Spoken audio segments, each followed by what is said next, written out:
At Ritual, we know what goes into a magical holiday season. The potluck planning, the gift giving, the spreadsheets. This new year, take a moment for yourself with simple, daily rituals that help you put your foundational health at the top of your to-do list. Ritual's Essential for Women 18 Plus multivitamin is a clinically backed multivitamin featuring 9 high-quality key essential ingredients to help you fill key nutrient gaps in your diet. Or maybe you're stressing your daily protein intake, or you want to double down on support for your gut microbiome. From plant-based essential protein to 3-in-1 pre, pro, and postbiotic strains with Symbiotic Plus, Ritual helps you focus on supporting your body after a long season of juggling everybody else. And for a limited time, do it with 30% off a 3-month supply at ritual.com/podcast. These statements have not been evaluated by the Food and Drug Administration. This product is not intended to diagnose, treat, cure, or prevent any disease.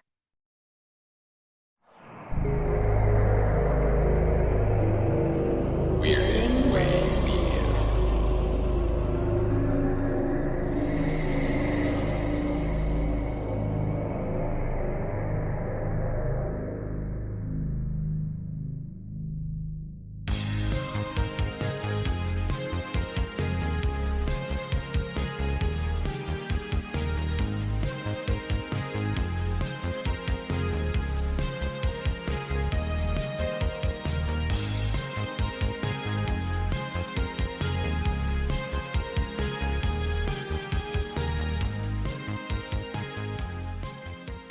Hello, everyone, and welcome to the Chasing Chevy Podcast, a podcast where we chase down Chevy Chase and ask him questions, and he doesn't respond. No, that's not what we're doing on the show. We're going to be talking about the films of Chevy Chase that we are contending are his vehicle films. No, not the movies where he's in cars, but the movies where he is the star. I am joined by, who am I? Who am I, you ask? This is not Rankin on Bass. I am the host of the Kulturecast, Chris Stachiw, and I'm joined by my two good friends all the way from the projection booth. You have heard him when we talked about foul play on Mark Begley's Wake Up Heavy, who's also here, Mike White. What a weird introduction. Yes, it is. Go with this. Yeah. And also Mark Begley from Wake Up Heavy is here. Stamps with animals? Yes, I believe we do. And on this episode of the Chasing Chevy Podcast, we're kicking it off by taking a look at a film that everybody remembers and remembers so fondly. And don't you remember the first time you watched Oh Heavenly Dog? I sure don't. Yep, that's right. On this episode, we're kicking off our show with a look at 1980s fantasy comedy film. Comedy ? Oh, Heavenly Dog? It's not a talking cat. There's no question mark in there. It's just, exclamation mark.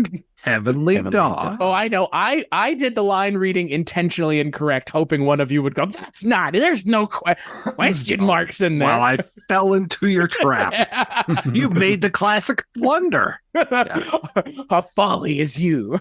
That's right. The film is directed by Joe Camp, written by Rod Browning and Joe Camp, and it stars Chevy Chase, Jane Seymour, and everybody's favorite dog from the 80s and 70s, I guess. At least Mike. I know, Mike, you're a fan of the Benji films. And Chevy Chase plays a character named Benjamin, who is a private detective who is hired for a job that is not what it seems, only to be murdered, and comes back to life as a dog that happens to keep running into Jane Seymour, at least before he dies. But after he dies, he becomes attached to the hip by Jane Seymour's author character, who is now investigating the murder of Chevy Chase and the woman that Chevy Chase was hired to protect, who turns out to be a budding parliamentarian's girlfriend. There will be spoilers. This movie, however, is from 1980, so it's been a while. And it's also on YouTube if you want to watch it in its entirety, which may be the easiest place to find this movie, because this is not a movie that is easy to find on top of everything else. So, Mark, I'll kick it to you first. First time watching this movie, what did you think? When was the first time, if it wasn't this? No, it was, and I was wondering before watching, I'm like, wait a minute, did I watch this? I was looking at the pictures on IMDb, and it sort of looked familiar. Some of the Jane Seymour shots were ringing a bell, and sat down to watch it last night, and I was like, nope, I've never seen this. So it was a first-time watch, and possibly last-time watch. Oh. I didn't quite enjoy it as much as I was hoping. unfortunately. You seem really disappointed that you didn't like it. Like I see. You seem a little disappointed that you didn't enjoy it. I don't know. Something about his inner monologue the whole time just did not work for me. Oh, I think it's pretty obvious what's wrong with the inner monologue, but I'm sure we'll get to it. Mike, what about you? What did you think of Heavenly Dog? This is not my first time seeing this. I grew up on the Benji movies. The first Benji movie came out when I was 2 years old. And so Benji has pretty much been a part of my life since I was growing up. So I think they showed this to us in school. I mean, it feels like they wheeled in not the projector, but like the VCR. Because I remember we watched some weird shit when I was in elementary school, like Escape from Witch Mountain and Return to Witch Mountain. And I want to say, even though there are a few expletives in this, I mean, this was the 1970s. We were okay, having shit in our PG or G-rated movie. And this one, I think, is a PG, right? All those years ago. I think so, because it's pretty adult for... that was one of the things that took me by surprise. I was like, oh, this isn't like a Benji movie. Right. They're playing to an older audience here, which remember when we talked about Airplane that was PG and had tits in it? Like I mean, Jaws was PG. I mean, this fits as a PG, and this is before Reagan took office, so I guess we're still okay without having the nanny state. So, I don't know how many times I've watched this, but watching it again yesterday for the show, I was just like, oh yeah, all of this is very familiar to me. I think I remembered even who the murderer was, but this is the Omar Sharif appearance that I grew up with even more than Top Secret. This was the first time I think I saw Jane Seymour, even before I saw her as Domino in Live and Let Die and Dr. Quinn, Medicine Woman. I mean, this was it for me. This was a big deal movie. Came out, I guess, when I was 8 years old. And I remember watching it quite a bit. And Benji just being a major celeb back then. And I didn't realize like this whole thing of Joe Camp being the Benji director, but also working on some other things as well. And then his son is now in the Benji business. There was a 2018 Benji film that his son directed, Brandon. And I mean, obviously it's not the same Benji. I think even the Benji that was in the first Benji film in 1974 isn't the same Benji as this. But and for some reason, I always had it in my head like, oh, well, Benji is a French star, Benjean, and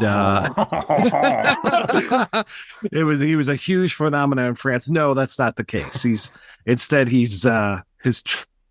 got two trainers, and one of them, he's just got this huge mustache, big fat guy, wears a captain's hat around and these crazy red pants, and just to watch the background on Benji, because there was a TV special made around both this and he did a Marine Land special as well. So watching that, hosted by Adam Rich, who I still dislike to this day. I don't know what it was about Adam Rich.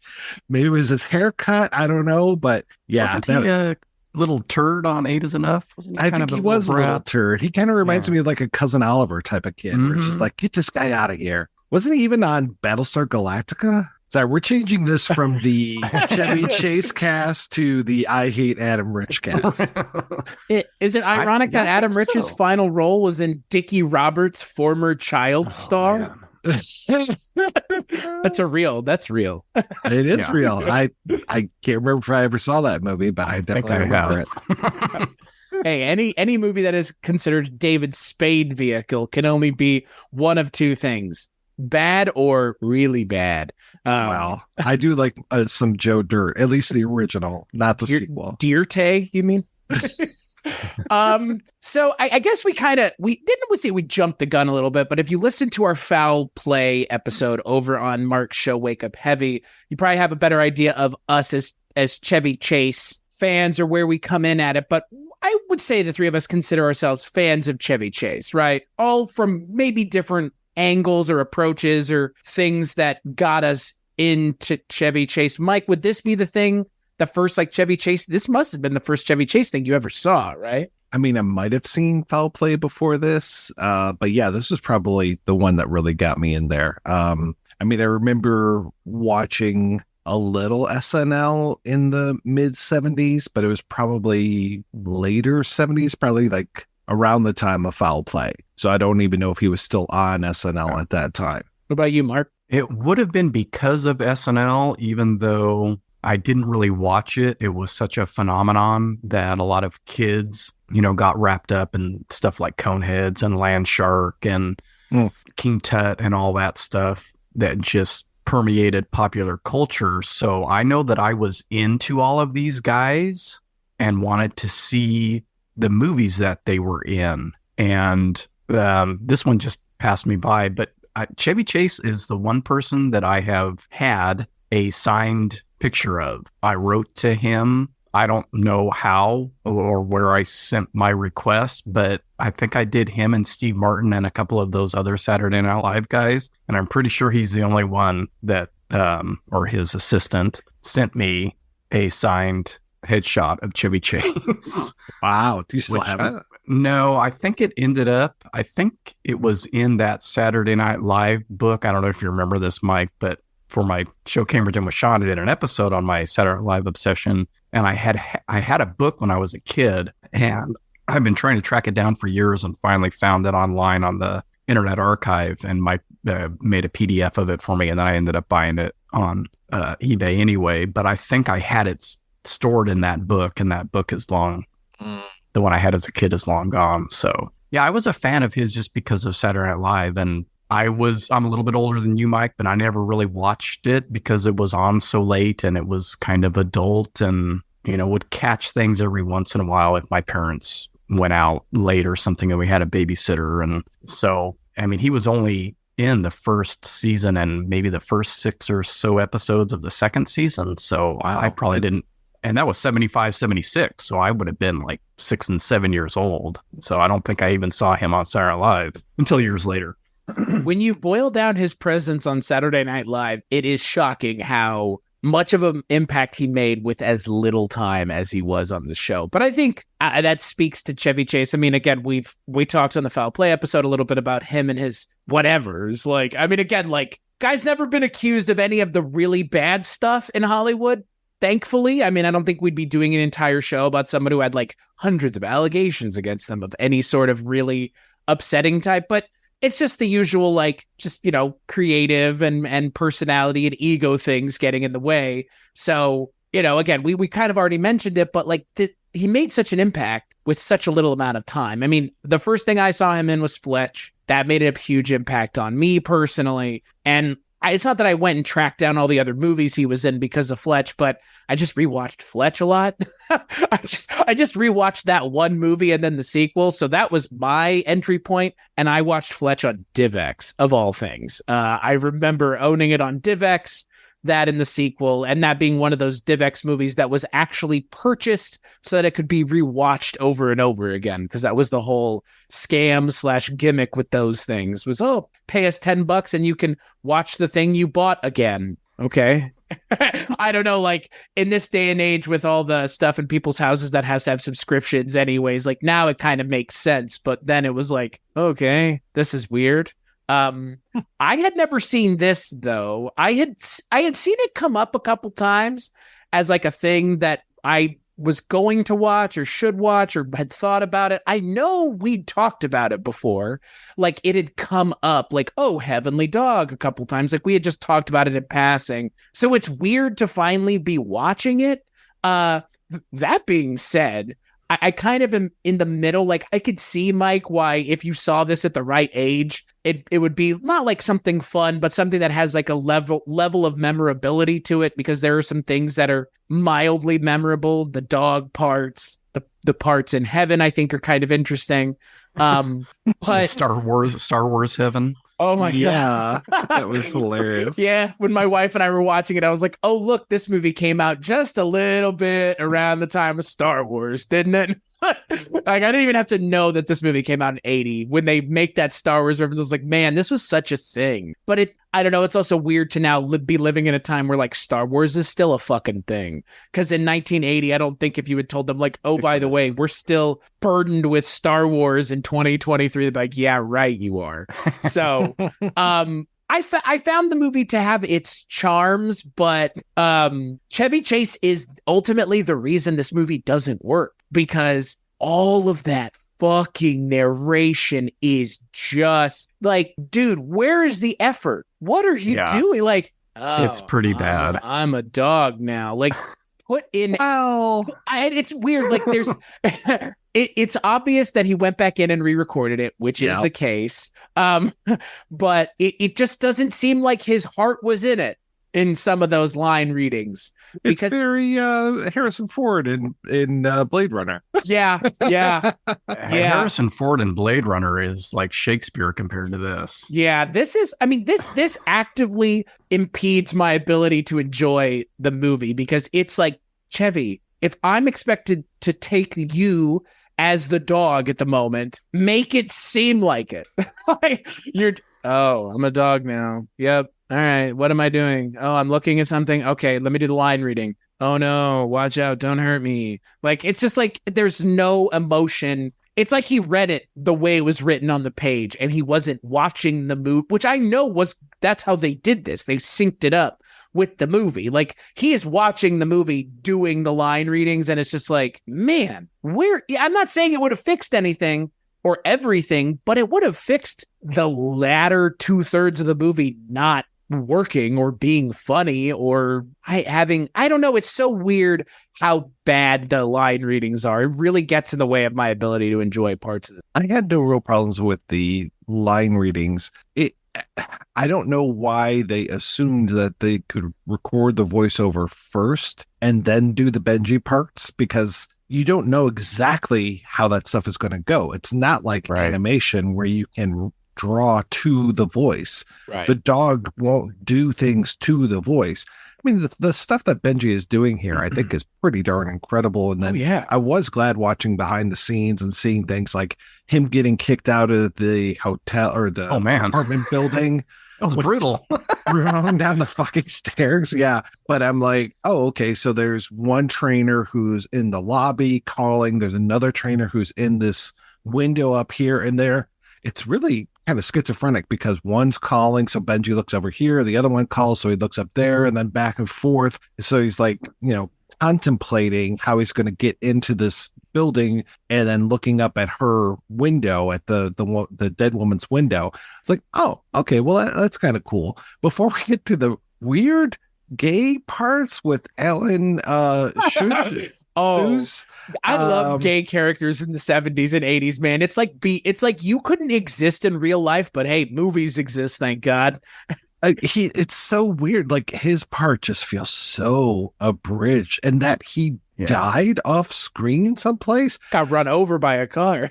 Yeah. I'm like, oh my God, why was this character that you just introduced during this one scene, why did he come back? Because he adds nothing to the narrative whatsoever, other than saying, oh, it's the one with the porcelain bird. And I'm like, how do you even know who this woman is? Because I don't know when you died in comparison to the Chevy Chase character, to Benjamin. So this is bizarre. So I don't mean to poke holes in this well thought out narrative or anything, but it was just a little odd for me. And it was almost as odd as her coming back, Jane Seymour coming back as a cat at the very end of the movie, and me just thinking, this is not Ghostbusters. Yeah, these are not cats and dogs sleeping together. This is a whole other thing. You ever see an elephant make love to a potbelly pig? Are you telling me that in this movie that they didn't think out the idea of interspecies erotica again? I think it's called slash fiction. Oh, okay. And my daughter and I kind of looked at each other like, how is this supposed to work? Well, I guess it would have been funnier if he had come back as a rat in terms of logistics. Yeah. I did want to point out also, is this a Benji origin story? Because at the end of the movie he goes, my friends call me Benji, and it's like, okay, so that's the the dog's name that everybody knows this dog actor by is Benji. So are we to believe that every Benji movie is now, it's just Chevy Chase's Benji, and that's why Benji can do human things? Is because it's a human's soul trapped in Benji's body? I'm just asking, as they say, I'm just asking questions. I mean, he says it at the end, like it's unnecessary for him to go, I'm Benji at the end. It's like, whoa, movie. Hold on a second. I thought it was her saying, what do I call you? Do I call you BJ? And he's like, no, because that stands for blowjob. I don't really want to be known by that.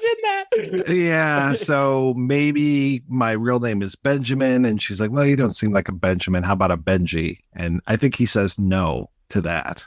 He says my friends used to call me Benji. Oh, okay. Yeah. Okay. So that's what I'm saying. Yeah. Like, is it a Benji origin story? Like I don't think you're the Benji fan. I don't think they're trying to retcon the entire Benji thing since the first one had come out like 6 years prior to that. Yeah. They'd already had like quite a few things in between. I don't think we're supposed to consider every subsequent movie to be Chevy Chase inside of Benji. I mean, I'd like to, I think is yeah. I don't know. That's true. I mean, what was that line about? Outside of a dog, a book is a man's best friend, but inside of a dog, it's way too dark to read. Yeah. All of the kind of the weird is Chevy. All of that aside, like again, I feel like yes, the stuff with Chevy Chase is not great, but I think to your point, Mike, like obviously, if you view this as a Benji movie, I think the Benji stuff is fine. It's just this is a weird way to get to Benji solves a murder, right? Because like you could have done this any other way, any multitude of ways, including Benji just being your dog sidekick that helps you but isn't have a human soul in it, isn't speaking English while you're again like speaking English to other animals, and there's a hierarchical heaven involved.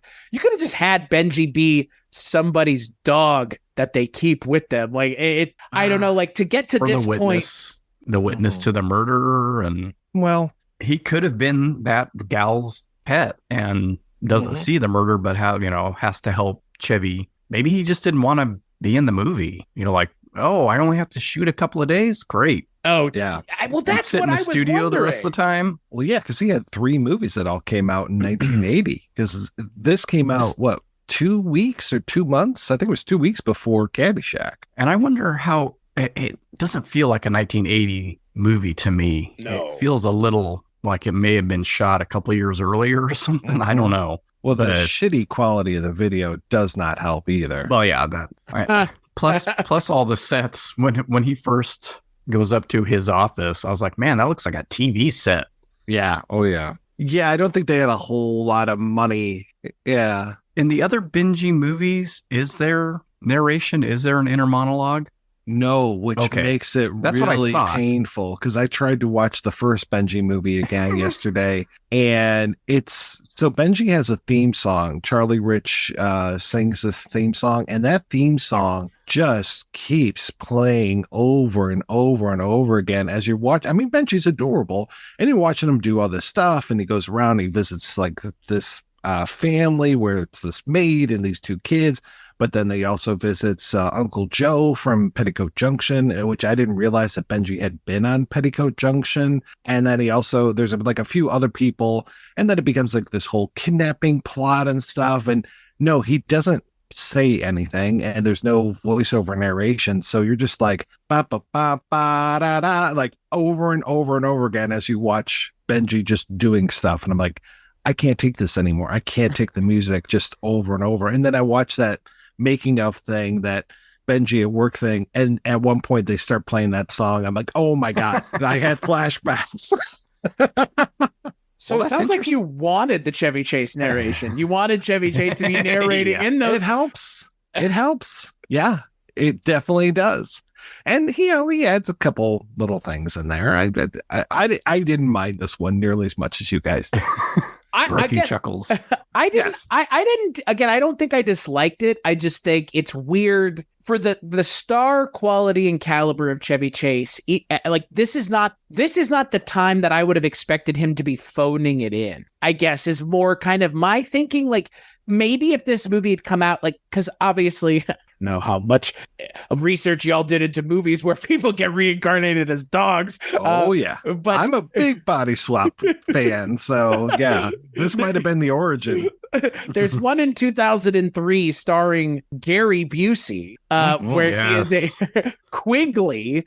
And it's like, I know that these kinds of movies have been coming out and that this kind of movie is popular. So it's not like, oh, Chevy Chase is making this movie in 2004 and it's a lark. He's being asked to do this in 1980 or 79. So it's surprising that he's phoning it in, only because this doesn't feel like the time to phone it in. If he was going to phone it in, I would expect he would be phoning it in as he's part of the Gary Busey dog Christian movie, which is all of the, it's like a Christian dog movie on top of everything else. At the end, the dog is crucified with on a Oz cross. Perkins. Yeah. And Oz Perkins is in that movie.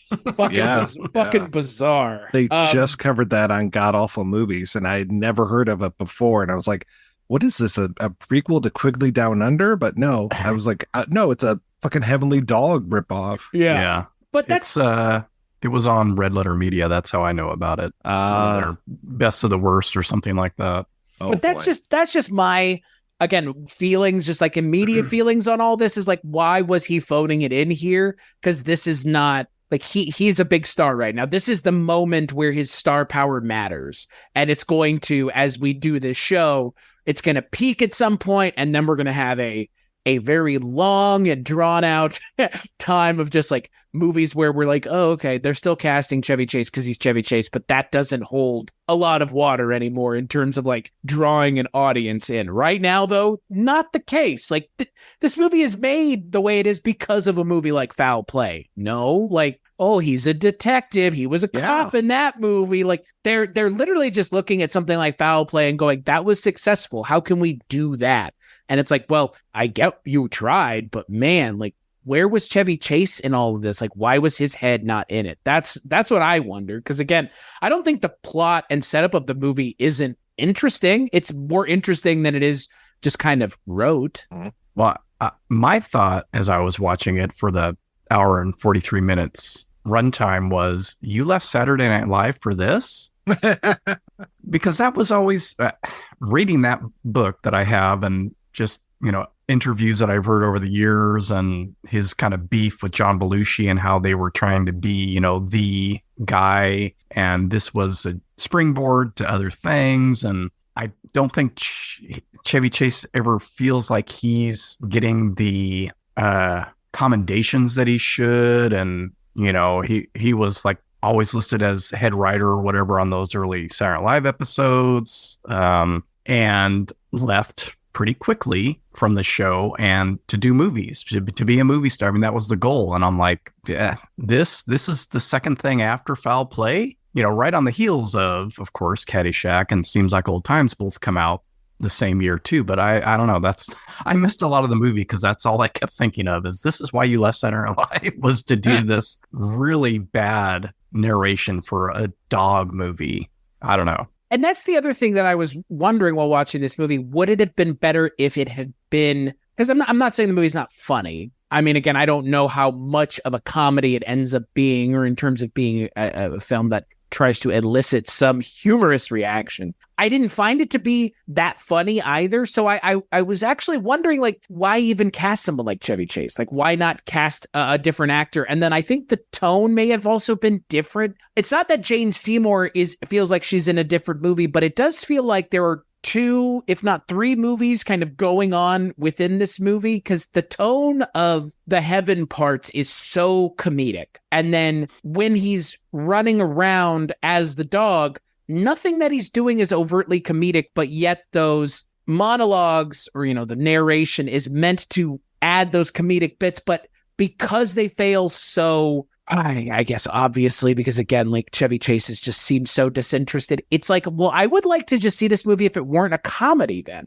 Like, just make it more of like a thriller, like more of a Foul Play. I think the thing that I was most surprised by in Foul Play was how much of a noir movie it ended up being while still having those comedy bits. I guess I was kind of assuming this movie was going to be more of a noir movie, and it kind of wants to be at times. Like, it really is trying to be more of a detective movie than anything else. I think if it had been that, it might have worked better even with Chevy Chase doing kind of his stilted delivery. If it had just not tried to be funny, if they were like, don't be funny, like just do the foul play thing, like be aloof, that would work better. I would have thought it would have worked better for this movie, at least, because again, it's kind of like foul play with a dog resurrection angle. Uh-huh. Oh, like you do. Explain to me how he runs into her by happenstance in Paris. I was really confused by all of that. I guess that's where the dog that's about to get hit by a garbage truck is. Right. Why Paris though? Why would he ran into her previously in London, and she said she was going to Paris. Right. Did she? Okay, I'm thinking yes, that but part. then it is all she was leaving, but it also, she said she works for Time magazine, and then it feels like she's going to see the one really super ultra British actor, Robert Morley, is that his name? Yeah. Mm-hmm. It feels like she's going to see him there, but at the same time, I think we see him back in London later on. I don't know. I think and then so. also she drives, but we don't see her car on the ferry because we don't have the channel at this point. And they made it look like it's just a long country drive between Paris and London. I was like, where's the ferry? Well, they had to use the Elton John song enough times to cover. Oh my God! To cover Well, up all of that. You mentioned that Benji thing, and I was thinking, they played the hell out of those Elton John and that one Paul McCartney and Wings song. It's like, we paid for these things. We're gonna fucking use them the whole time.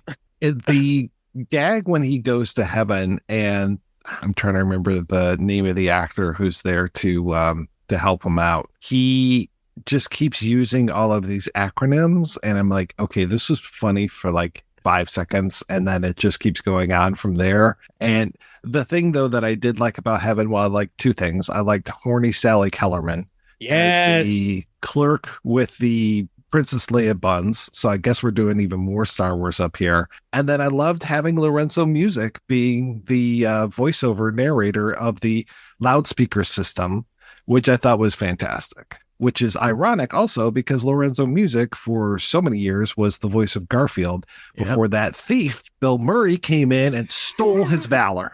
And well, now Chris Pratt is coming in and stealing everyone's valor because Chris Pratt is now the voice of Garfield. Chris Pratt, voiceover skills. Chris Pratt. Yes. Just like he did with Mario. I hate Mondays. Chris, thanks for that line reading. You're hired. Lasagna. Delicious. Susan Kellerman is billed as a German clerk, which which I'm sure. Yeah, the bun thing.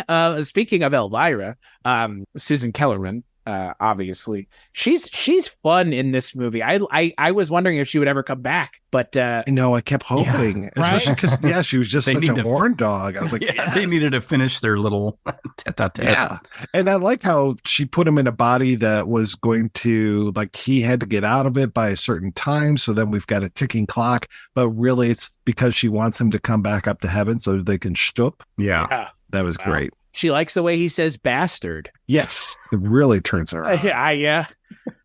Well, and I feel like, obviously, if none of that had been in the movie, like, what would have been, I guess, like, the draw of this movie would have just been a Benji movie. And I guess I'm sitting here thinking, like, why wasn't that enough? Because it had been enough up until this point. I mean, they took a pretty substantial break in between this movie and the next Benji movie. It was like 7 years in between this movie and the next Benji movie. So, well, it was all TV specials after that because, like I said, he did that Marine World one. I think there was like a Phenomenon of Benji movie that was like a documentary.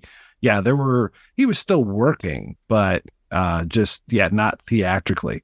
There was also a 1983 TV series called Benji, Zax, and the Alien Prince, which I never saw. But yeah, I think they picked back up with Benji the Hunted in 87, to your point. So, like, again, like, it's not like Benji wasn't popular. It's just, why inject this weird fantasy angle? Because this was not a thing that's part of Benji's movies, and not like there's some sort of Benji canon, but the Benji movies are just dog movies. They're just movies with a dog. There's no supernatural angle or anything. So it just, again, if you're going to do it, fine. It just doesn't seem very well thought out. And yeah, the whole thing with the acronyms is just like, man, who thought this was funny? Mhm. Sitting around that writer's room, everybody chuckling, and it's like, man, that's not going to translate really well on screen, you guys. It felt like a bad Mel Brooks Yeah, bit. it felt like a bad bit. Whoever Yeah, it I came mean, from. yeah.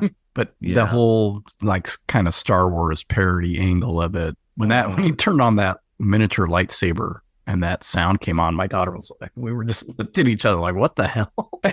We're going there, I guess. We're going there. Okay. Mhm. Yeah. And not only does it go there, it goes there and like Chevy Chase acknowledges that it's a Star Wars thing. Like that's the Right. thing on top of everything else, because he reacts to it in a way that he knows what that is because he's seen Star Wars. That is the only way I can take that. And so it's so bizarre. But again, like just back to the idea of like Star Wars has been with us for so fucking long at this point, like where we are now. But yeah, it's like, oh my God, right. Even in 80, they were having to contend with this fucking burgeoning pop culture megalith. I mean, now it is what it is, but then it's like, okay, lightsabers, that's what everybody knows. It's more the noise than anything. I feel like it's not even the visuals of the lightsaber, it's that noise that's so iconic that they have him wiggle the thing around a couple of times. All right, well, we've paid Lucasfilm. Perfect.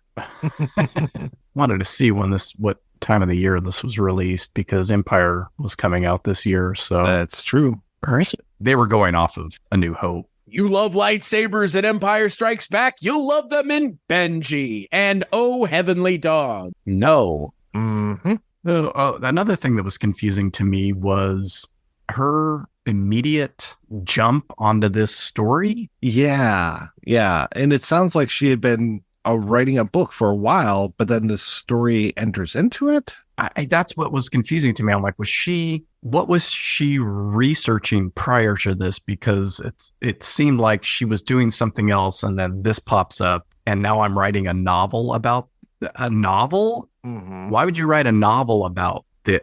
I just was like, are we just getting her into the? I mean, she's a reporter, so can't it just be an article about this? Why is it a book? I don't know. It just seemed goofy to me. Yeah.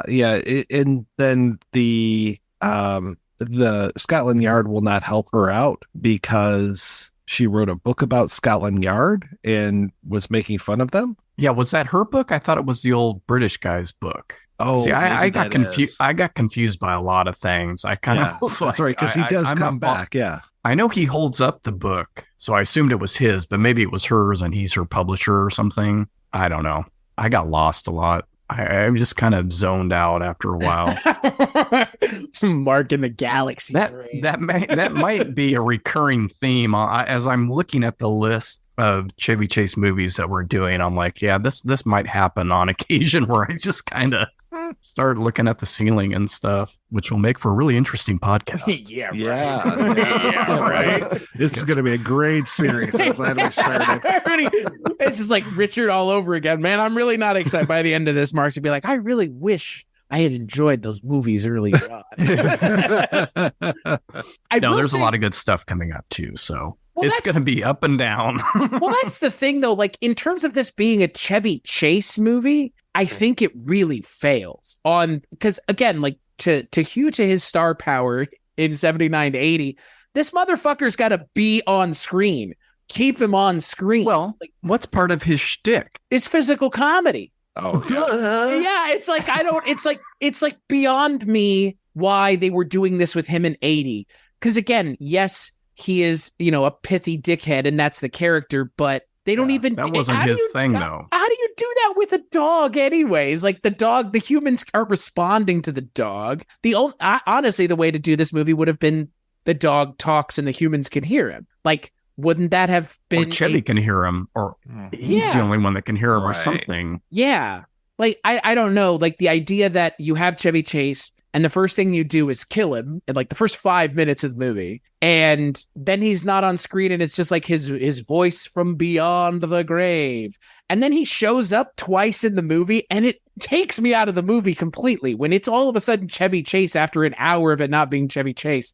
I was like, oh my, wait, I forgot that you were in this movie. Like, I genuinely don't even remember what you look like in this movie anymore. And then he shows up, kind of once about 2/3 of the way through the movie. And then right there at the end again, I'm like, oh, right. Chevy Chase is also in this movie. It would have been nice if he had been on screen. I'm not saying it would have fixed everything, but it should have been Chevy Chase as the detective and Jane Seymour as the voice of Benji, right? Like, I don't know if that would have, again, but then you have the beautiful and talented Jane Seymour having to do the same bullshit that Chevy Chase is doing with, I am a dog now. She might have been more committed to the line readings, though. She might have been. She did a pretty decent job there at the end when she was doing the line readings as a cat. Yeah. That is true. The cat wasn't committed, though. The cat's just like, I'm, looking between the beans and everything. I know, right? Yeah. And she's allegedly having a conversation like, no, that cat, when cats are doing that, they're just thinking about that thing, I think. I don't want to say that they can't have multiple inner monologues, but I think that they really spend a lot of time and concentration on that. Can't train cats, folks, clearly. Wow. They do whatever the fuck they please. Yeah, I think there are people that think that they train cats, but I think that cats have trained them. Oh, that's true. That's true in this household. It's their world and we're just living it. Exactly. I know we kind of mentioned the Alan Sue's character, but yeah. The last line of the film, or last credit of the film. Woof. Yeah. My feelings exactly, movie. When you get that voiceover of them in the car when Suze picks him up and man. He's like, oh, hey, it's like, oh, I was just reaching for the gear shift. I was like, really? We're going to do that? We're going to get do it? a He's gay. Grabbing joke? Yes. Yeah. If his voice wasn't enough, apparently they have to have him go for Chevy Chase's crankshaft. So, Yeah. And then, he comes back and it's like, why? Yeah. Why? Yeah. I mean, even if he had stayed human and he became the sidekick, I would have been okay with that. Right. Yeah. Anything would have been better than making the guy who's on your poster the only Jane Seymour is recognizable, but Chevy Chase is face front and center, and you're like, oh, but he's gonna be the dog the whole boy. I just want to know whose decision that was, because any of these auxiliary, secondary, tertiary characters being animals would have been fine. Have Chevy Chase interacting with all animals the entire movie. Just don't make him an animal, because he could have had animal helpers, right. A cat that was in the window of the apartment and getting his information while Jane Seymour is trying to get her information from the humans, and him not being able to express that to her, verbally, but they sort of attempted a few times with him finding clues, and the whole bit with finding that phone number in the Rolodex and stuff like that was pretty interesting. The mystery itself isn't bad at all. Right. As I say, the noir aspects of this movie actually kind of work. Like the stuff with Omar Sharif, he's pretty menacing in this movie. I mean, it's Omar Sharif. God, when he grabs that dog, when he grabs man. Benji by the arm, I am just, that noise of a dog yelping just sets me on edge, man. Yep. Same. Those few times where I'll pick up one of my dog's tests and my finger might go between a rib or something, and she'll yelp. I'm just like, oh my God, I feel terrible. I feel awful. You step on their paw, or whatever. God. Yes. Just think what their Chevy Chase inner monologue is saying about you. Oh, yeah, true. Oh, this guy again. It called some choice words. Just like that. But you have to have dick jokes in the movie quite a few times, because he has to check out his own junk at one point and make several comments about it. Yeah. Which is odd because it's a female dog, isn't it? Yeah. I think that she is. Yeah. Oh boy. Well, because this is, like you mentioned, Mike, this is not Benjean. This is Benji's. This is Benji's daughter, right? I think so. Yeah. Because it's pretty great. You can go into on the Plex server. You can go under the original Benji and see the dog actor, but there's no picture, unfortunately. And then you click on that and shows you all the movies that dog was in, and then you go back to Oh Heavenly Dog, and it's a different dog actor. Then you go into those movies. I'm like, this is pretty great. The deep dive, the Benji rabbit hole. Yes. Luckily, Benji didn't get Me Too'd. Yeah. So I heard there are a lot of legs that Benji tried to hump. The original Benji. Yeah. It was the 70s. It was a different time. Right. Yeah, come on. Benji defends himself live on podcast. Yeah, I can't wait for the Benji apology when he goes on to Mark Maron. I just want to apologize for my conduct with the voice of Chevy Chase, mind you. Oh, that'd be great. The dog opens its mouth and it's just the voice of Chevy Chase.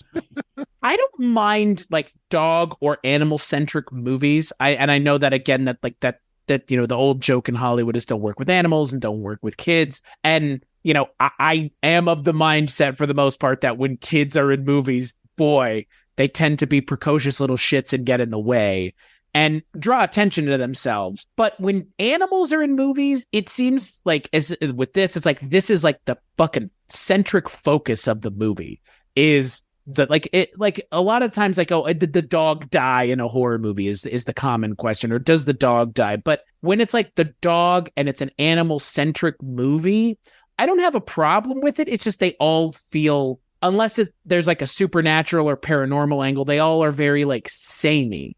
They most animal movies like of a certain ilk, and I mean obviously we're living in a post Air Bud world where Disney has driven the genre into the ground and then some, but I don't mind the idea of like an animal centric movie. I mean Strays came out this year, which was actually a lot of fun. I don't know if either one of you saw that, but like it was I've been meaning to. It was a fun comedy with dogs voiced by actors, and guess what? They all put in a hell of a performance, and it's an actually somewhat fun movie. It's just I was just thinking to myself, like, how do you fix this movie? And it's like I don't think you can without just like really doing something completely different from what this movie is, which is not the kind of fun lark that the movie is attempting to be. I don't know how much of a lark your movie can be if Jane Seymour is just getting murdered in the final reel. It's like unceremoniously on top of everything else. It is strange when she gets murdered. It's even strange when he gets murdered. And I'm just like, yeah, oh, he's got to get out of this somehow because he's, in the apartment, finds the corpse. We have the killer with the knife coming at him. And I'm just like, well, how's he going to get out of this? He doesn't. And I'm like, oh, yeah, I forgot he dies. Yeah, I was surprised by, I knew they happened, but it is still surprising to see him go. And then I'm like, well, how are they going to reconcile this at the end? Is he going to get to come back through some loophole? Mm-hmm. And no, they went the other way and said, okay, she's going to come back as the wrong species. Yeah. Is that part of the gag at the end? Like he's forever doomed to like now the woman that he loves is a cat? Like is that part? I don't know. They don't hang a lantern on it. So I was like, is the movie being that clever or am I just giving it too much credit? Like, because probably too much credit. Right. You would feel like definitely. The movie would have like mentioned at some point, like in those like last couple lines, like, oh shit, we still can't, it would be weird if we did. So we can't, like, they don't even say that. And again, this is a movie where there are dog dick jokes. So they're not above making those jokes. Right. Yeah. And he hops in the tub with her on 2 occasions, at least that we see, or one's off screen, but it's implied that he jumps in earlier and then he's in there with her later. So, yeah. He really is the best part of this movie, though, Jane Seymour. Like, you mentioned her in Live and Let Die, Mike. Like, she's great here. She's adorable. I like her every time I've seen her in anything. I've not searched her out as an actress, but she's great here. She's great in Wedding Crashers. She is. Which she is. She's amazing. She's great in Live and Let Die. I mean, we'll be covering that in the near future, but she's fantastic. She is just, I think, as cute as Goldie Hawn is kind of rambunctious in Foul Play. Like she plays that foil to Chevy Chase that you would wish he would have been on screen to act against. It's like, that's the problem here. It's like, I kind of just wish this had been Foul Play just with the two of them with no dog angle at all. Like it really is 2 separate movies. And if it had been 2 separate movies, I think they both could have worked separated from this movie trying to like mash not disparate genres together, but 2 very disparate ideas. It really would have been okay had we had more of them at the beginning, had they had a dinner date and just got to know each other a little bit more.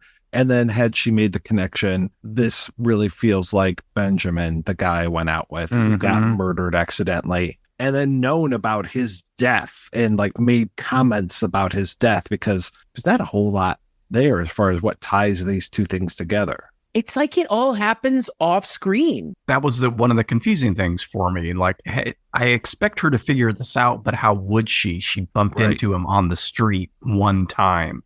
Exactly. One time. If they had that dinner and maybe he even mentioned, oh, I got this case this morning I need to check out of whatever that gal's name was that gets murdered. And then, then it would be odd that she keeps bumping into him in these spots where that gal is, where Omar Sharif is, where the prime minister to be is. Then it would kind of unravel maybe in her head.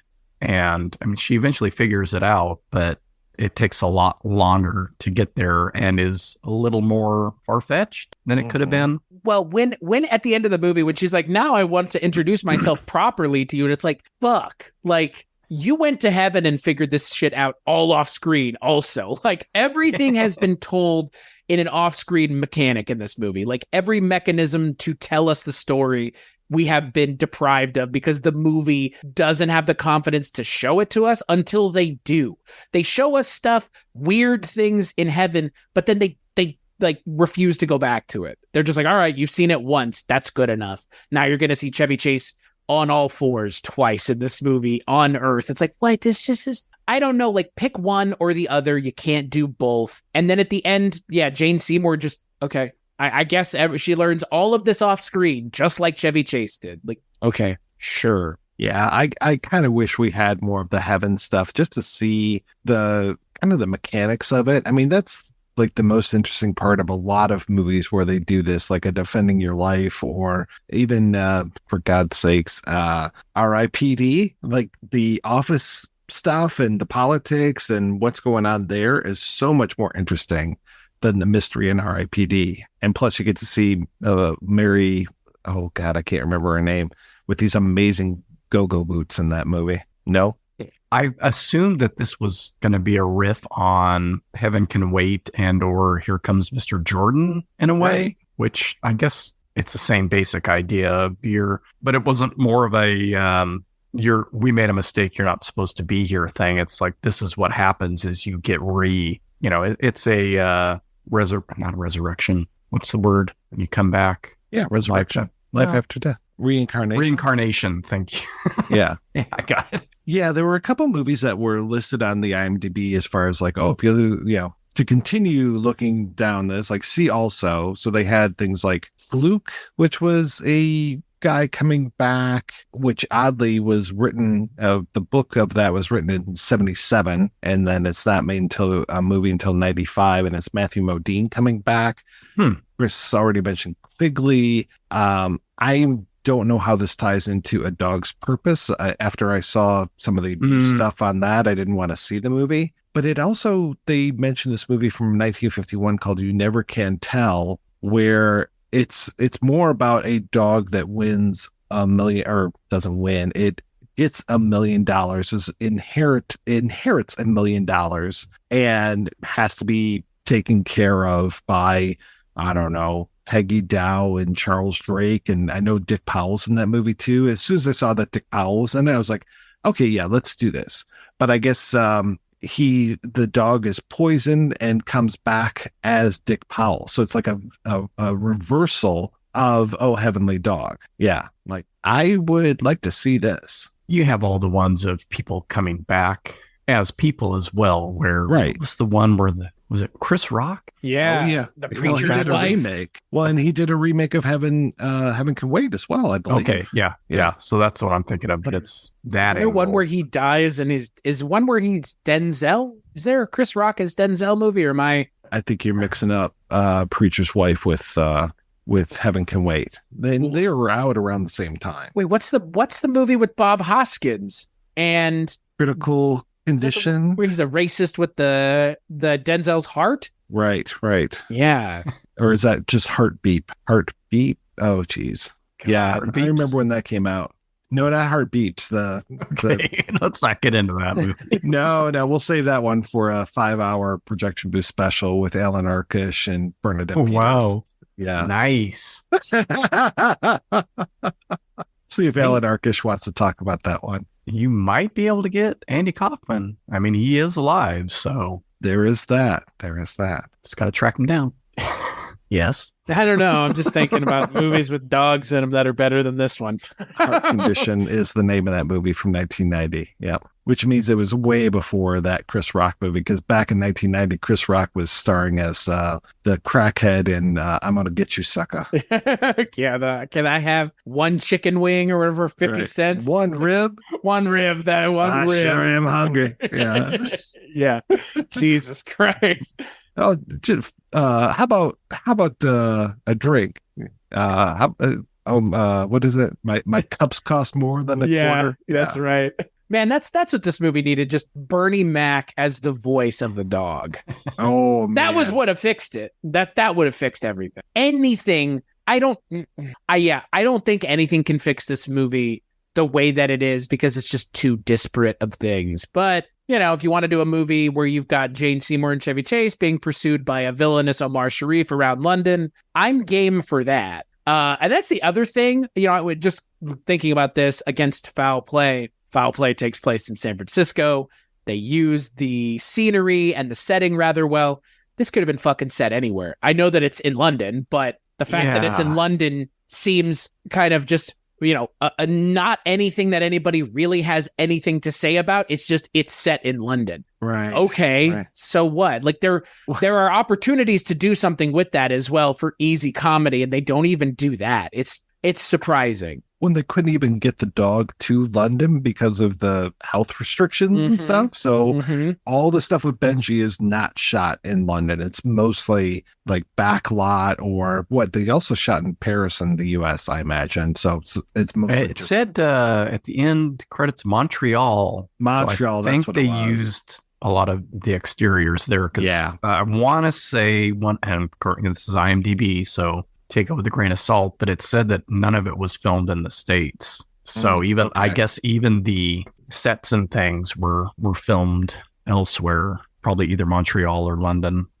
which I found odd because I'm thinking Benji seems to be an all-American thing. Right. Like, why is this set in London? He's American. Yeah. that Chase. was odd. Yeah. It's just, it's like the moment you think about this movie 2 seconds longer than it wants to, it starts being even more infuriating that's what this is. Because you have all these things, you spend all this time and you do nothing with it, like nothing at all. It seems like it's one of those, this is an existing script that, we didn't have Chevy Chase in mind. We maybe didn't even have Benji in mind. And they somehow get inserted in this whole thing. It could have been a British farce type of deal with a detective coming back. Probably would have been more enjoyable with I can't think of a big British star at the time, comedic star doing the voice and anybody. Yeah. I don't know. It seems like they're kind of wedged into this just because Benji's a thing and Chevy Chase is becoming a thing. So let's get those guys. But it's written by Joe Camp, who was the Benji guy, so that probably isn't even right, but it feels that way. Well, Joe Camp and Rod Browning, which kind of lends to me what you're talking about as far as maybe this wasn't always that. Right. He hasn't written rewrites. Yeah, he hasn't been credited for anything in a long time, but he was, writing a lot of stuff in the 70s, including some, Mary Hartman, which is one of the most bizarro things in the world to me. One of these days, Chris, it's like 1,000 episodes, so we're not going to do a TV show or we're not going to do a podcast on it. Yeah. Did it really go that long? Yeah, man. It was 900 episodes or some shit. Yeah. Really? Yeah. It was 5 nights a week for a long time. Yeah. Oh, man. I didn't realize that. Yeah. I remember catching some of it when I was a kid. It came up when we talked about The Prisoner, and it's 325 episodes. Okay. I'm sorry. But that's, you're right. I exaggerated. I tripled it. So 325 episodes is a lot. Like that's It is. isn't that 3 times more than Barney Miller, I think? So we're 2 times more than Barney Miller, and that's still It's pretty a long. lot. Yeah. It's a chirpy show. Yes, it is. Yeah, there's nothing. I don't. The Joe Camp and Rod Browning, like I don't know, like maybe stick to writing movies that are more Benji centric, I guess, or like don't make them. The other Benji movies are less human centric than this, right? I'm assuming they're more focused on the dog, right? Oh, Like yeah, the dog. yeah. Okay, that. I don't know, like Yeah, Chevy it's Chase and more the like- dog are sidelined in their own movie. Yeah. Like this is a Jane Seymour movie, frankly. Like if you were to ask me who's the star of this movie, I would say it's Jane Seymour. Like she needs to be the one on the poster. Chevy Chase and the dog need to be kind of smaller on the poster than her even. Had she been able to take this whole thing over, I would have been okay with that. Because, yeah, I think she does a great job. Yeah, which is unfortunate that her performance is in this movie because it's just everything else is just so clearly meant to be like a Chevy Chase and dog thing, and it's like you do know that this is like the least interesting part of it, to the point where Chevy Chase claims, at least in his autobiography from the 90s, that he's never watched this movie. I mean, mind you, that was 91, 92 when his. I guess I understand why you've never watched this movie, but you also directly contributed to this movie not being good. Like you contributed to the problematic quality of this movie. So I don't know. It's always weird when I read something like that, and it's like, but you actively contributed to that being a problem. So I kind of get why you didn't watch it, but also like you are the reason this movie. You are part of the reason this movie was not successful. Yeah, Doesn't surprise me though. Hearing that doesn't surprise me coming from him. He's the kind of guy that likes to shoot himself in his own foot. Yeah. Well, it's not like he came out when the movie was, in theaters and said, "Don't go see this movie. It's a piece of shit," at least. But Right. yeah, No, he's doing press conferences with Benji at the time. yeah, He honestly was. I'm sure he loved that. Oh, yeah. He seemed miserable during that Yeah. whole experience. 'cause Second he's bill got to a dog. He's got the trainer in the back of the press conference who's given Benji cues so that it can be like, well, what do you think, Benji? And then the guy gives a cue and Benji barks right on command. It's like, okay, and like, yeah, Benji was probably out acting Chevy Chase at this point. What do you think about this mid-level talent, Chevy Chase, Benji? Ruff, ruff. Got him. Ooh, I can't believe he said that ring to his face. Well, he's sitting there in the same room. Oh my God. Snap. Yeah. God, boy. Do they make reference to this movie in Strays, by the way? I'm just thinking about that. I wish I wish that this movie was half as funny as Strays is. Then it might have had some redeeming quality as a movie worth returning to. I don't even know how you would watch this movie in 2023. It's on YouTube in its entirety, but it is not. I don't think it's ever been released by anybody. What? Not on. There's not a Blu-ray? There's no Blu-ray of this movie. I don't think. Not that I saw. So I could be wrong. There's the DVD, but it's like $30 on Amazon, and I am not paying $30 for this movie on. Oh, I didn't realize this. This was released as a 3-pack multiple times, it looks like. Yes, once with Far From Home and Rusty the Great Rescue, and another one with Because of the Wind, Dixie, and also Far From Home. So they seem to like to repackage this and release it on DVD. Well, and it, if you see it on Amazon, like the box art for the movie, it definitely smacks of this is a thing that you would find in the dollar bin at Walmart that they're trying to convince you is something that it's not, which is a movie that has Chevy Chase in it. It's like the DVD for Amazes and Monsters. It's like it has Tom Hanks on the box art, but he's in it for 5 minutes, if that. Like, and the box art for this movie on Amazon looks the same. It's like Chevy Chase and a dog looking at each other. It's like neither one of these things are used very well in this movie. But hey, you like dogs or Chevy Chase? You might accidentally be bought this by someone who loves you. Yeah, I think this will be the first title on our new boutique label, guys. There we go. Nerding Way. Oh my God, there it is. There it is. Yep, you're right. That's where the media comes from. That's the physical media that we're releasing. Can you imagine that if we just start releasing movies that we don't like? What we really didn't like this movie, but we'd like the opportunity to re-release it for you to see if other people like it more than us or dislike it just as much as we do. I do want to say that the version of Benji at Work that's out on YouTube looks way better than Oh Heavenly Dog, and it's out there in its entirety, and it's such a time capsule of here's what 1980 looked like on television. Unfortunately, there's no commercials to it. I kind of would have liked that, but having Adam Rich actively narrating and participating in this, and then seeing that crazy trainer with that amazing mustache, I found a lot of entertainment in that. So go watch that instead of I'll this. go back and watch it now. Yeah, you'll have a good time, even though it's Adam Rich. Fuck that guy. Yeah, I don't think if you watch this movie, you would walk away saying Benji movies were successful and popular and Chevy Chase movies were successful and popular, because neither of those things are very well represented here.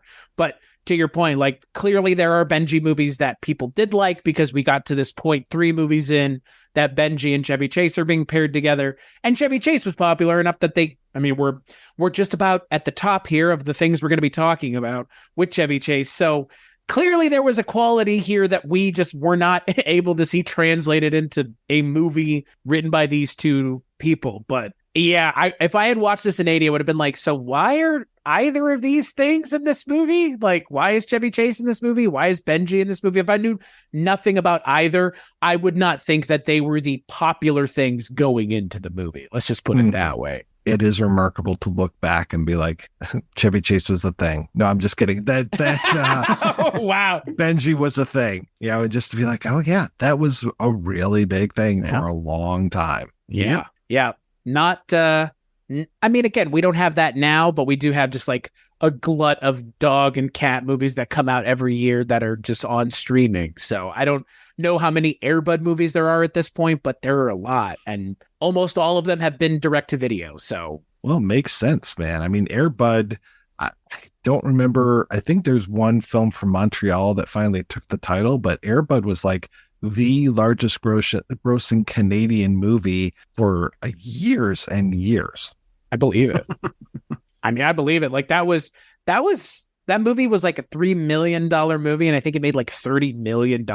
And then just like every fucking sequel that you can think of with Air Buddies and Snow Buddies and oh my God. I'm still waiting. I've talked about it for years now. If I ever get the opportunity, I'm going to make a movie where a chimp plays golf, and it's just going to be called Chimp Shot. Okay. I'm going to do it one of these days. Okay.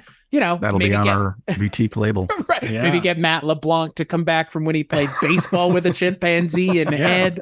And there was also MVP, Most Valuable Primate. That's what it is. Yeah, not Ed. I guess. Ed was a thing. Ed is? Okay. That's what it. Yeah. God, MV Most Valuable Primate. Oh yeah. No, I watched a whole series of those for an article I wrote all about like chimps in films, and just during this like one little window of time, which was always like, what do we do? Like when there are weird trends like that, like, you guys have talked about body swap movies on the Kulturecast. I know that. And, like I said before, I love a good body swap movie, and I watch all of those, like 18 Again, the like the Father Like Son, like Father Begley's Son. having like Vietnam style flashbacks. What's the one with the? They're in the fucking walls. Right. Oh, Dream a Little Dream. Dream a Little Dream. Yeah, but there's a slightly third one different where it was adults. It was because there was a Fred Savage and Judge Reinhold. Judge Reinhold. There was the Kirk Cameron and Dudley Moore. And then of course there was the George Burns and the Kid. But I felt like there's one other around there, and it's just like all of these movies coming out within like a 3-year period was really bizarre. And I'm just like, why that? What was the pop culture zeitgeist? Yeah. What was driving that? Was it just like going back and changing things from your past? I mean, were we living in a period of regret? Yeah. Or and I think was there Big such was the springboard for all those. Yeah. I believe. And no, those came before Big. I'm okay. Sure. Yeah. And that's not really body swap. those. So No, it was kind of like Well, even Bruce Willis did one that I think it was just called The Kid, but I think that was a little bit later. Oh, But it was like a Freaky Friday thing. The generations didn't understand each other, so they had to take each other's places. there was a movie Mhm. just recently where like a chick wakes up as her older self, as Diane Right. Keaton. And She there's wakes also that 13 going on 30. Going on movie. 30. Yeah. Yeah. Rest. Freaky Friday. I mean, Wasn't 13 going on 30 a Matthew Perry movie? Or no, what's the Matthew Perry movie? Because he was in one with Zac Efron. Where where he like de-ages and Yes. becomes Zac Efron. These are well, 17 again. isn't Oh Heavenly Dog a body swap movie? It Technically, basically is. Yeah. God, hmm yeah. This might be the worst one, Begley, that I've seen in terms of the things that we've like watched together and or have seen. I don't know why I watched all of those. I don't know either. You This really was back when I was gung ho about doing all the background stuff, and you were conditioned well by the projection booth, is what it is. I think there was a Ryan I said Reynolds. I am too old for this. Ryan Reynolds swaps with Bateman. Jason Bateman. Yeah. Yeah. The Swap. was a Isn't that weird movie one. just called The Swap? I think, yeah. Yeah, I think you're right. Yeah. Yeah. Freaky Oh. Friday. What was that? Then there was the one with Vince Vaughn. Freaky. And, Freaky. Yeah. Just yeah. freaky. Yeah. Yeah. Yeah. I like that one. That was Yeah, fun. that was a good one. That these movies come out like, yeah, it's weird. They come out like once every couple years, but rarely is it just like, ooh, we get a lot. The late 80s were really that time for like, hey, there's a lot of really big personalities. Let's pair them together. It was called The Change Up. That's the one I was thinking of. Change up. Is that That's the one with Bateman and Mm, Ryan Reynolds. Where they're I think you peeing guys in the said fountain. Swap. Yeah. yeah. Yeah. Sword fight. Yes.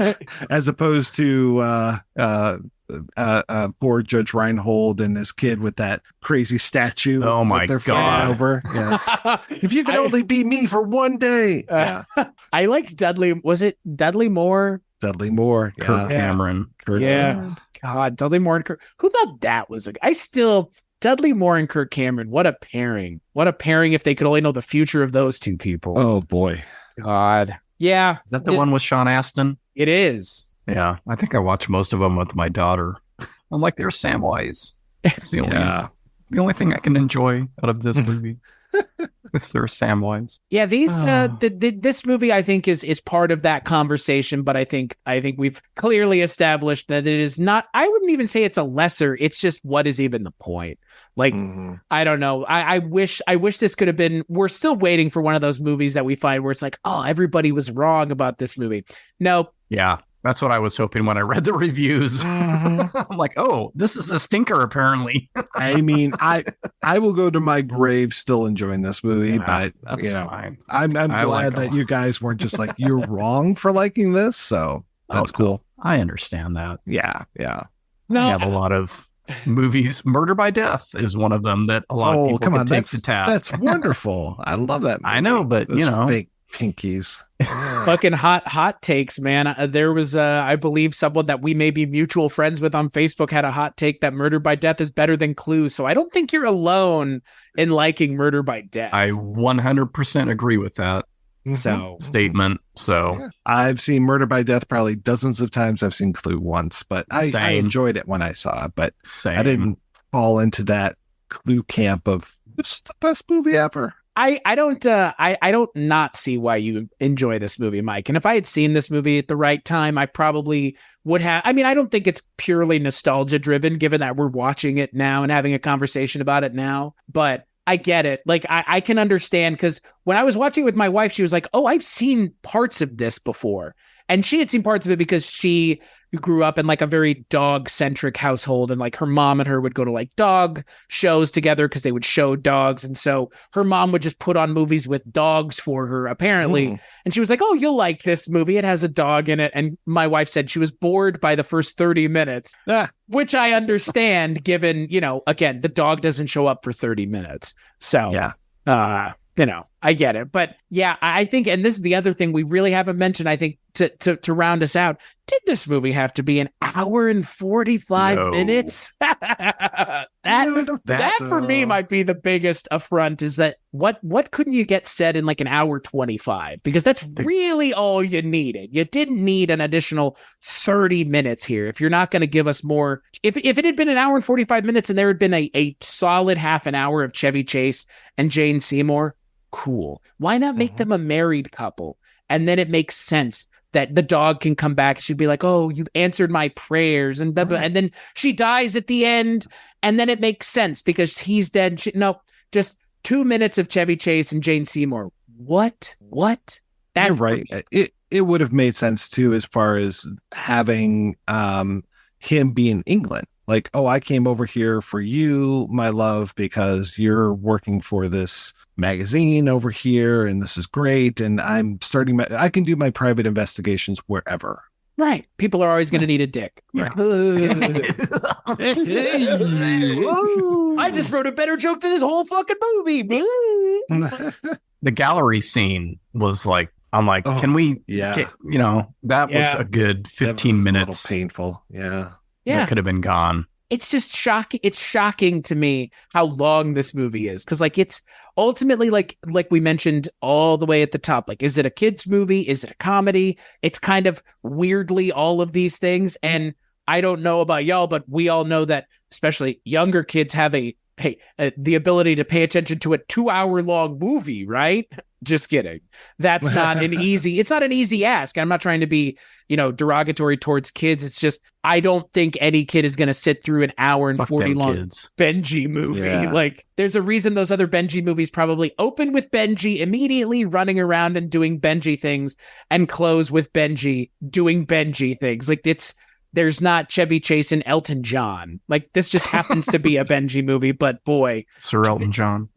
If it had been a Benji movie, I think everybody who went to see it for Benji would have been a lot more satisfied than they probably were with this. All the fans of Benji who were disappointed by this movie at the time. I'm sure the message boards were just totally lighting up, yes. This is not my Benji. On the line now, we've got Mike from Detroit. Tell us your thoughts on Benji. I don't like this movie because there's not enough Benji. If I buy a ticket for a Benji movie, I want to see Benji right off the bat. Where's the Charlie Rich song? I like that music. Yeah. Yep. I agree. On to our next caller. Oh, God. Yeah. I'm not sure that this was the right movie to start this podcast off with, but I think it sets the tone for where we will probably end up with Chevy Chase, which is it's going to be up and down, man. Yeah. Mm-hmm. Yeah. We got 2 ups coming up, I believe. Yeah, that's right. So on the next episode of the Chasing Chevy podcast, we're talking about one of the movies, I guess, he's probably, I don't know if he's known for, but it's definitely a movie where, his involvement is much appreciated and he ends up stealing the show. We're talking about yet another movie from 1980. You may have heard of it. It's called Caddyshack. Can you imagine we're doing an episode on Caddyshack? I'm excited. Wild. Does this mean I finally get to watch a sequel? Oh, yeah. Oh, yeah. Yeah. It's in there. It's in this time period that we're doing. 15 episodes from now. Yeah. Excellent. I can't wait. So, Chris, just so people kind of get where we're coming from here, you mentioned like star vehicles, but there's sort of a cutoff point here. So we're going, according to your list, we started with this, and the last movie is what? Vegas Vacation. Okay. I thought it was Cops and Robertsons. All right. Where's Vegas Oh, there it is. Yeah. Okay. Yes. And there's some we might get to. 97. Okay. And there are some other movies past that are possible bonuses, given that they're just, they kind of have some possible, not, I don't know, relevancy, but they're kind of like throwbacks to certain things that we'll talk about while we're doing this. Because like Mark mentioned, we're going to have some pretty high ups. We're going to be we're going to cover we're covering all the big stuff, which I don't think for us is any surprise, but I think for at least the three of us, like we tend to not watch everything that is super duper popular because everybody else has already had these conversations about it. But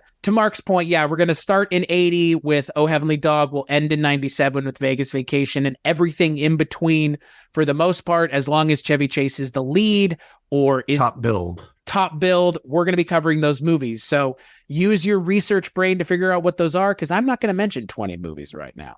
Oh boy. And so that means in 3 months we get to talk about Under the Rainbow. I know, a movie I've still never seen. Me either. So, I'm kind of, it's one of the ones I'm excited about, actually. Oh, I grew up on that movie too. So Oh boy. Chevy Chase was in your life very early on, Mike.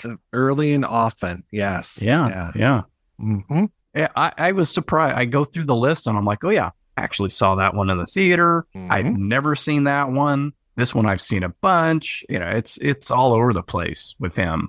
Yeah, and again, Quite a like few in the theater. it's one of those things where like these are some really big movies that have a lot of lasting power, especially like Vegas Vacation, European Vacation, Christmas Vacation, Caddyshack. Caddyshack. I mean, Fletch. I consider that one of his most popular films.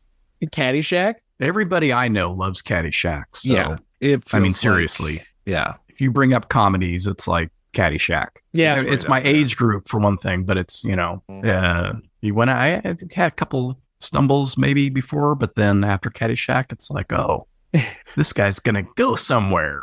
he had a It's gonna be couple stumbles. huge. He had some stumbles. This, this, This and maybe the Tunnel Vision and Groove Tube or whatever, but yeah, Mhm. because Foul Play is solid. So yeah. Oh yeah. So speaking of foul play, Begley, where can people find that discussion that we did and the things that you work on? you can find that at wakeupheavy.com or weirdingwaymedia.com, amongst many other shows. And you can find me at Wake Up Heavy on social media, Twitter, Facebook, Instagram, Letterboxd, if you want to see what I'm watching, Linktree, etc. What about you, Benji fan number one, Mike White? I was just handed this brief that says that everything I do is available at weirdingwaymedia.com. I am proud to be a member of this illustrious distribution and media group. Thank you. You will find